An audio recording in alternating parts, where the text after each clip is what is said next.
कहा तो ये गया था धारा 370 और 35 के एब्रोगेशन के बाद हालात जम्मू कश्मीर में सामान्य दिखेंगे। नमस्कार, आप जुड़ चुके हैं दैनिक शिफ्ट टाइम से। मैं रश्मि शर्मा, कैमरामैन शुभम भगत के साथ।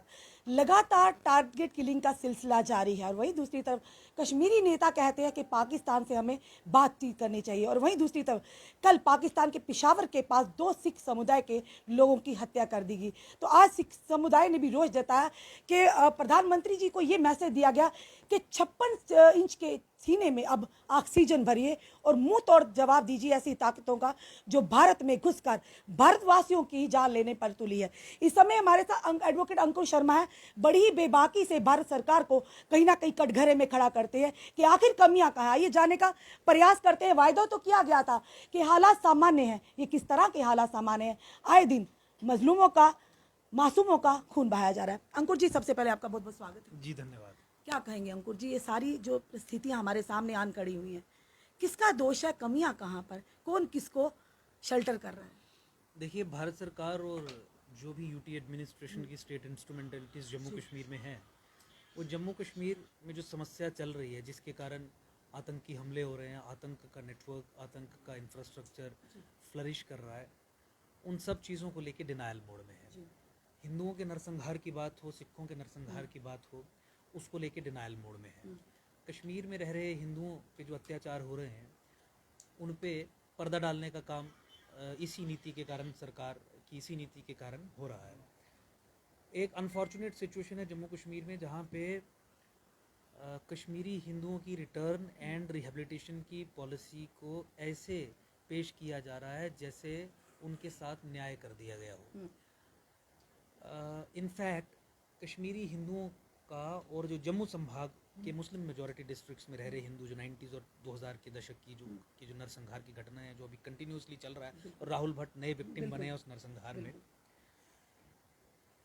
उस नरसंहार को आधिकारिक तौर पे रिकॉग्नाइज नहीं करना कि ये नरसंहार है, इंडियन स्टेट की बहुत बड़ी एक धोखा देने वाली हरकत है, जिसके कारण वो तमाम जिहादी नेटवर्क, तमाम जिहादी इंफ्रास्ट्रक्चर एम्बोल्डन्ड है। और इसके साथ ही जुड़ी हुई बात है कि ये जितना भी जिहादी इंफ्रास्ट्रक्चर या जिहादी नेटवर्क यहाँ पे बना हुआ है और कश्मीर में जो चीज़ें हो रही हैं उसे एक सेकुलर कवर, एक सेकुलर ड्रेसिंग, एक सेकुलर फैब्रिक देने का काम जो भारत सरकार कर रही है, ये कह के कि जैसे कुछ हिंदुओं को वहाँ पे भेज दिया तो हिंदू मुसलमान एकता हो गई और असल समस्या को नहीं उसका निवारण किया, जिसके कारण ये चीज़ें निरंतरता में चल वहाँ भेज दिया गया, वो तो नेतागण जाते हैं सर। नहीं, मतलब ये एम्प्लॉयमेंट पैकेज में जो 3-4 हजार बिल्कुल 4,000 लोगों को भेज दिया और ये दिखा दिया कि देखिए जी कश्मीरी हिंदू तो वहाँ पे जाके काम कर रहे हैं, रह रहे हैं और अब तो न्याय हो गया और हमने ये तमाम मतलब चीज़ों को रिवर्स कर दिया या जो इन पे अत्याचार हुए थे उनको एड्रेस कर दिया।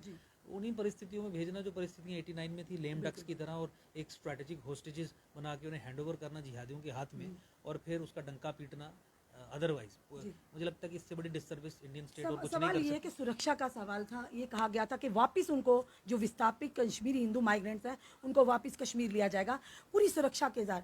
सवाल ये देखा जाएगा जो अभी भी वहाँ पर नौकरी कर रहे हैं, चाहे जम्मू वासी हैं चाहे कश्मीरी माइग्रेंट्स हैं, उनकी सुरक्षा का किसी को ध्यान? यहाँ अगर नेतागण यहाँ से जाते हैं, उनको 10-10 PSO उनको सिक्योरिटी मिलती है, क्या उनकी जानें इतनी ज़रूरी हैं, कीमती हैं, पर जो आम जनता है उनकी जानों की कोई वैल्यू नहीं है सर? बहुत एक अनफॉर्चुनेट सिचुएशन है, लेकिन मुझे लगता है कि सुरक्षा आप कश्मीरी हिंदुओं को वहाँ पे तभी दे पाएंगे जब जो खतरे उन्हें हैं उन्हें एड्रेस करने का काम करेंगे। कश्मीरी हिंदुओं के लिए समस्या कश्मीर में जिहाद की है, और जिहाद ये नहीं है जिस तरीके से बीजेपी के प्रेसिडेंट या सरकार के लोगों ने एक्सप्लेन करने की कोशिश की कि ये जो हत्याएं हो रही हैं वहाँ पे कश्मीरी मुसलमान को बदनाम करने के लिए या फिर डेवलपमेंट के प्रोसेस को डीरेल करने के लिए की जा रही है। समस्या नहीं है, समस्या कुछ और है। जब तक उस समस्या को उसके नाम से पुकार के उसे एड्रेस करने का काम नहीं करेंगे, जब तक ये नहीं समझेंगे कि इंडोक्ट्रिनेशन और रेडिकलाइजेशन की मशीनरी को तबाह करना है, जब तक ये नहीं समझेंगे कि हिंदुओं के साथ जो हुआ उस नरसंहार को और नरसंहार के पीछे की सोच को निस्तनाबूद करना है, जब तक ये नहीं समझेंगे कि उनके लिए एक सेपरेट यूटी बना के वहाँ पे एक सिक्योर्ड लैंड मास देना है, कश्मीर को 2 हिस्सों में तोड़ना है, जम्मू को अलग स्टेट बनाना है, तब तक इस समस्या का निवारण नहीं हो पाएगा। अब आपने obviously leaders have priority over common man's life, लेकिन मुझे नहीं लगता कि ये आम आदमी है वहाँ पे, ये नरसंहार के विक्टिम्स हैं जिन्हें आपकी गलत नीतियों के कारण फिर से आपने एक ऐसे वॉर जोन में निहत्थे छोड़ दिया कि उनकी निर्मम हत्याएं हो रही हैं। जब तक आपकी सोच यही रहेगी कि इसी तरीके से हम समस्या का निवारण करेंगे, तब बहुत तक बड़ा ये हत्याएं सवाल होती रहेगा रहेंगी। कि SDM के ऑफिस में जाकर राहुल भट्ट जी को उनको आइडेंटिफाई किया जाता है और उनकी जान ली जाती है। तो जिसका बहुत मतलब बड़ा सवाल खड़ा जिसका होता है। मतलब है कि इतने सारे लोगों के बीच में कुछ ना कुछ मतलब ओवरग्राउंड वर्कर्स जो हैं उनका भी समर्थन रहा होगा। अल्टीमेटली वहाँ का समाज जो रेडिकलाइज हो चुका हुआ है उसकी भी मॉरल सपोर्ट रही होगी।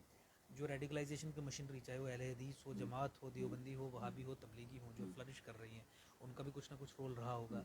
तो इन सब चीज़ों और फिर इस चीज़ को इस तरीके से पेश करना कि नहीं ये डेवलपमेंटल प्रोसेस को डीरेल करने के लिए किया गया है, मुसलमानों को बदनाम करने के लिए किया गया है, और फिर भारत सरकार की तरफ से या पार्टीज़ की तरफ से बयान आना कि देखिए अगर हिंदू को गोली मारी तो मुसलमान को भी तो गोली मारी है, ये एक सेकुलर किलिंग है, किलिंग्स ये रिलीजियस मोटिवेशन से नहीं है, ऐसा पेश करना एक बहुत बड़ी डिसर्विस है। अब लोग ये ऐसा हो भी तो रहा है ना, नहीं, अब लोग ये समझ रहे हैं, ऐसा हो भी रहा है। ऐसा देखिए मैं वही कह रहा हूँ, अब लोग ये समझना शुरू कर रहे हैं कि हिंदू को जम्मू कश्मीर में मारा जाता है क्योंकि वो हिंदू है, मुसलमान को मारा जाता है क्यों? क्योंकि वो सरकारी नौकरी करता है, भारत सरकार के इंस्टीट्यूशंस में काम कर रहा है, उनके साथ नहीं आपसी कोई कलह है, आपसी कोई प्रॉब्लम है, इंटरनल कोई इंटरनेशनल आइडियोलॉजिकल डिफरेंसेस हैं। मुसलमान को इसलिए नहीं मारते आतंकी क्योंकि वो इस्लाम को फॉलो कर रहा है, लेकिन हिंदू को आतंकी इसलिए मारते हैं क्योंकि वो हिंदू धर्म को फॉलो कर रहा है। ये डिफरेंस है जो डिस्टिंग्विश करता है। इसको इस तरीके से पेश करना कि हिंदू भी मरा, मुसलमान भी मरा, डिफरेंट अलग अलग कारणों से उन्हें मारा गया, और हिंदू हत्या के पीछे जिहादी सोच जो है वो पीछे है। मुझे लगता है कि उसे आइडेंटिफाई करके, उसे कॉल आउट करके उसके खिलाफ कार्रवाई करेंगे तो ही इस समस्या से हमारे निवारण अंकुर जी, हो एक बड़ा पाएगा। सवाल भी यहाँ खड़ा होता है कि अगर जो कि शेखपुर की जो माइग्रेंट कॉलोनी है, अगर वो लोग प्रदर्शन करते हैं, राहुल भट्ट जी के उनके परिजन होंगे या उनके कोलीग्स होंगे, प्रदर्शन करते हैं, उन्हें उन्हीं की कॉलोनी में सुरक्षा बल द्वारा, जम्मू कश्मीर पुलिस द्वारा बंदी बना देता है, और जब दिन को वो प्रोटेस्ट करते हैं उन पर शेलिंग होती है, टीयर गैस, आंसू गैस के गोले फेंके जाते हैं, उन पर लाठियां बांधी जाती हैं, और अब लेफ्टिनेंट गवर्नर साहब साफ तौर पर आदेश देते हैं कि इन पर इंक्वायरी होगी। सवाल बड़ा ये है, इंक्वायरी उन पर होगी जो गोले, जिन्होंने आंसू गैस फैले या जिन्होंने आदेश दिया? नहीं, ऑब्वियसली ये तो एक insensitive attitude of the government towards persecuted community दिखाता है। कितनी शर्म की बात है कि जिन लोगों का एक सदस्य चला गया, विक्टिम्स एग्रेसर के खिलाफ शांतिपूर्वक तरीके से जो प्रदर्शन कर रहे हैं, एक ऐसे कुकृत्य के खिलाफ प्रदर्शन कर रहे हैं जिस कुकृत्य के खिलाफ पूरे जम्मू कश्मीर को प्रदर्शन करना चाहिए था। केवल उन्हीं लोगों को नहीं, हर जगह पे प्रदर्शन होने चाहिए थे। वहाँ पे सरकार ताबड़तोड़ इन पे हमले करती है, और ये कह देना एलजी मनोज सिन्हा के द्वारा कि इंक्वायरी करेंगे, ये मुझे लगता है कि जिम्मेवारी से भागने वाला बयान है। ऐसा नहीं होता है। ऑब्वियसली एक एसओपी इन प्लेस रहती है, इतनी बड़ी चीज़ हुई है, सुपीरियर ऑफिसर्स को, सीनियर ऑफिसर्स को कॉन्फिडेंस में लिए बिना इस तरीके का हमला और फिर बाद में उन्हें कैद कर लेना, बंधक बना लेना नहीं हो सकता था। मुझे लगता है कि एलजी एडमिनिस्ट्रेशन के मन में हिंदुओं के प्रति डिसडेन की भावना है, क्योंकि जब वो प्रदर्शन करते समय ये कहते हैं कि ये जिहादी हत्याएं हैं, इसके पीछे जिहाद है, मुस्लिम रेडिकल मूवमेंट है, तो वो मुझे लगता है कि सरकार को अनकंफर्टेबल बनाती है, क्योंकि सरकार किसी न किसी तरीके से मुस्लिम अपीजमेंट के चलते और पॉलिटिकल पार्टी मुस्लिम अपीजमेंट के चलते अपनी राजनीति को आगे बढ़ाना चाहती है। और सरकार तो ऑलरेडी पंगु है ही इस मामले को लेके, क्योंकि स्वयं ही सरकार जिहाद को एक सेकुलर कवर देने का काम करती है जम्मू कश्मीर में, जैसे अलग अलग ये पॉलिसीज। बहुत बड़ा सवालिया निशान खड़ा कर रहे हैं। बहुत बड़ा सवालिया निशान हम पिछले काफ़ी सालों से कर रहे हैं, 70 साल से यही नीति तो रही है। इल्जाम तो आप पर भी सवालिया निशान लोग खड़े जनता करती है कि हम हमेशा एक ही समुदाय को टारगेट करते हैं। यहाँ इसमें कितनी सच्चाई, हम आपके मुख से जानना चाहेंगे, क्योंकि हमारा सवाल नहीं रहता है जनता का जो लोग सवाल। जमात को, अहले हदीस को, दियोबंदीस को, तबलीगियों को, वहाँ भी जो रेडिकल इस्लामिस्ट आइडियोलॉजी को सपोर्ट करते हैं, मुझे नहीं लगता कि उनके पास तबलीगियों का क्या मतलब, आपका तबलीगियों के साथ क्या मतलब? कोई भी रेडिकलाइजेशन या इंडोक्ट्रिनेशन की मशीनरी जो रेडिकल इस्लामिस्ट व्यू को इम्पोज करे, रेडिकल इस्लामिस्ट व्यू को फैला के आतंकी पैदा करे, मुझे लगता है कि उसका विरोध होना चाहिए। हम एक्सट्रीमिस्ट, रेडिकल इस्लामिस्ट, जिहादी आइडियोलॉजीज़ के खिलाफ जंग लड़ते हैं। हमने यहाँ पे कभी कॉल नहीं दी कि आप मुसलमानों के खिलाफ ये कर दो। हमने ये कहा कि रेडिकलाइजेशन और इंडोक्ट्रिनेशन की मशीनरी को ध्वस्त करो। हमने ये कहा कि वो रिलीजियस इंस्टीट्यूशंस, वो एजुकेशनल इंस्टीट्यूशंस जहाँ पर रेडिकल प्रीचर्स आके रेडिकलाइजेशन करने का काम चला रहे हैं, जिसके बाद फिर सुंजवा में आईडी रिकवरी जैसे, मंदिरों पे हमले जैसे, कटरा जैसे टेरर इंसिडेंट्स होते हैं, लोकल सपोर्ट मिलती है, उनके खिलाफ कार्रवाई करो। तो मुझे नहीं लगता कि कोई भी व्यक्ति हम पे कम्युनल होने का इल्ज़ाम लगा सकता है। रेडिकलिज्म के खिलाफ लड़ाई लड़ना एक नेशनल सिक्योरिटी इम्पेरेटिव भी है, और ख़ासकर वो रेडिकलिज्म जिसे पाकिस्तान और तमाम जो देश के दुश्मन हैं वो इस्तेमाल करते हैं भारत को अंदर से खत्म करने के लिए उसके खिलाफ आवाज़ तो उठाना। भारत सरकार को किस तरह के कड़े कदम उठाने चाहिए अंकुर जी, ये भी बड़ा सवाल रहता है, किस तरह के कड़े कदम उठाने चाहिए? जिस तरह से आज सिख समुदाय ने भी कहा कि अब माननीय प्रधानमंत्री जो कहते थे 56 इंच का सीना, अब उसमें ऑक्सीजन भरी और मुंह तोड़ जवाब दीजिए। भारत सरकार को और जो पॉलिटिकल पार्टीज हैं, इन्हें मुस्लिम अपीजमेंट छोड़ देनी चाहिए। रेडिकल इस्लाम को एक रियलिटी समझना चाहिए। जम्मू कश्मीर में जिहाद एक समस्या है, उसे उसके नाम से पुकारना चाहिए। जम्मू कश्मीर में सिखों का और हिंदुओं का नरसंहार हुआ है और होता आ रहा है, इस रियलिटी को समझना चाहिए। जिन लोगों ने किया है उन्हें जेल में बंद करना चाहिए। आधिकारिक तौर पे नरसंहार घोषित करके ट्राइब्यूनल सेटअप करके कश्मीर में इंक्लूडिंग फारूक अब्दुल्ला इन सभी को जेल में डालना चाहिए, क्योंकि ये नरसंहार के ब्रॉडर प्रोसेस में किसी न किसी तरीके से शामिल है। गोली मारने में शामिल नहीं होंगे, लेकिन ये कहने में कि ये हिंदुस्तान के एजेंट्स हैं, ये हिंदू सिख जो हैं ये आरएसएस के एजेंट्स हैं, ये फलाने संगठन के हिंदू संगठन के एजेंट्स हैं, अदरिंग का प्रोसेस जिसके कारण वो टारगेट बने, उनके खिलाफ कार्रवाई होनी चाहिए। और अंततः immediately as a effective measure Jammu को कश्मीर से अलग करके एक सेपरेट स्टेट बना देना चाहिए, ताकि ये जिहादी इंट्रूजन्स जो जम्मू में भी पैर पसार चुकी हैं उन्हें रिवर्स किया जाए।